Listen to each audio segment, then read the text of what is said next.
तीन राहगीर रास्ते पर एक पेड़ के नीचे मिले। तीनों लंबी यात्रा पर निकले थे। कुछ देर सुस्ताने के लिए पेड़ की घनी छाया में बैठ गए।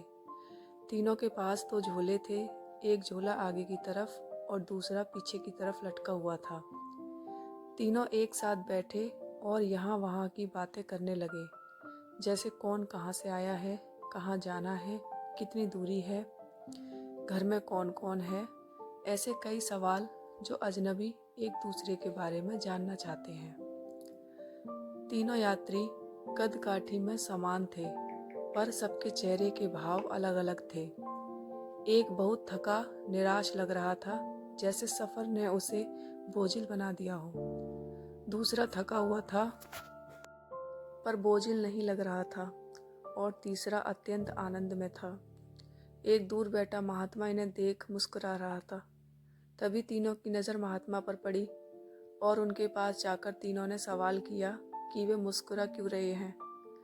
इस सवाल के जवाब में महात्मा ने तीनों से सवाल किया कि तुम्हारे पास दो दो झोले हैं, इनमें से एक में तुम लोगों को अच्छाई को रखना है और एक में बुराई को, बताओ क्या करोगे। एक ने कहा, मेरे आगे वाले झोले में मैं बुराई रखूँगा ताकि जीवन भर उनसे दूर रहूं, और पीछे अच्छाई रखूँगा। दूसरे ने कहा, मैं आगे अच्छाई रखूँगा ताकि उन जैसा बनूं, और पीछे बुराई ताकि उनसे अच्छा बनूं।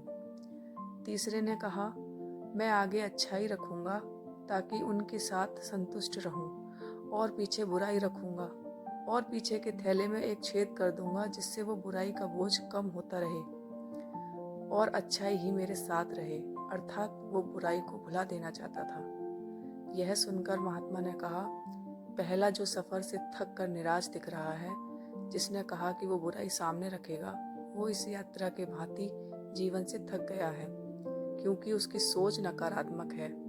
उसके लिए जीवन कठिन है। दूसरा जो थका है पर निराश नहीं, जिसने कहा अच्छाई सामने रखूंगा पर बुराई से बेहतर बनने की कोशिश में वो थक जाता है, क्योंकि वो बेवजह ही होड़ में है। तीसरा जिसने कहा वो अच्छाई आगे रखता है और बुराई को पीछे रख उसे भुला देना चाहता है, वो संतुष्ट है और जीवन का आनंद ले रहा है। इसी तरह वो जीवन यात्रा में खुश है।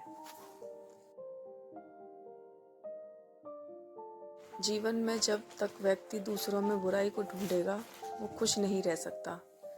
जीवन भी एक यात्रा है जिसमें सकारात्मक सोच जीवन को खुशहाल बनाती है। जीवन में क्रोध सबसे बड़ा बोझ है और क्षमा सबसे सुंदर और सरल रास्ता जो जीवन को बोझहीन बनाता है।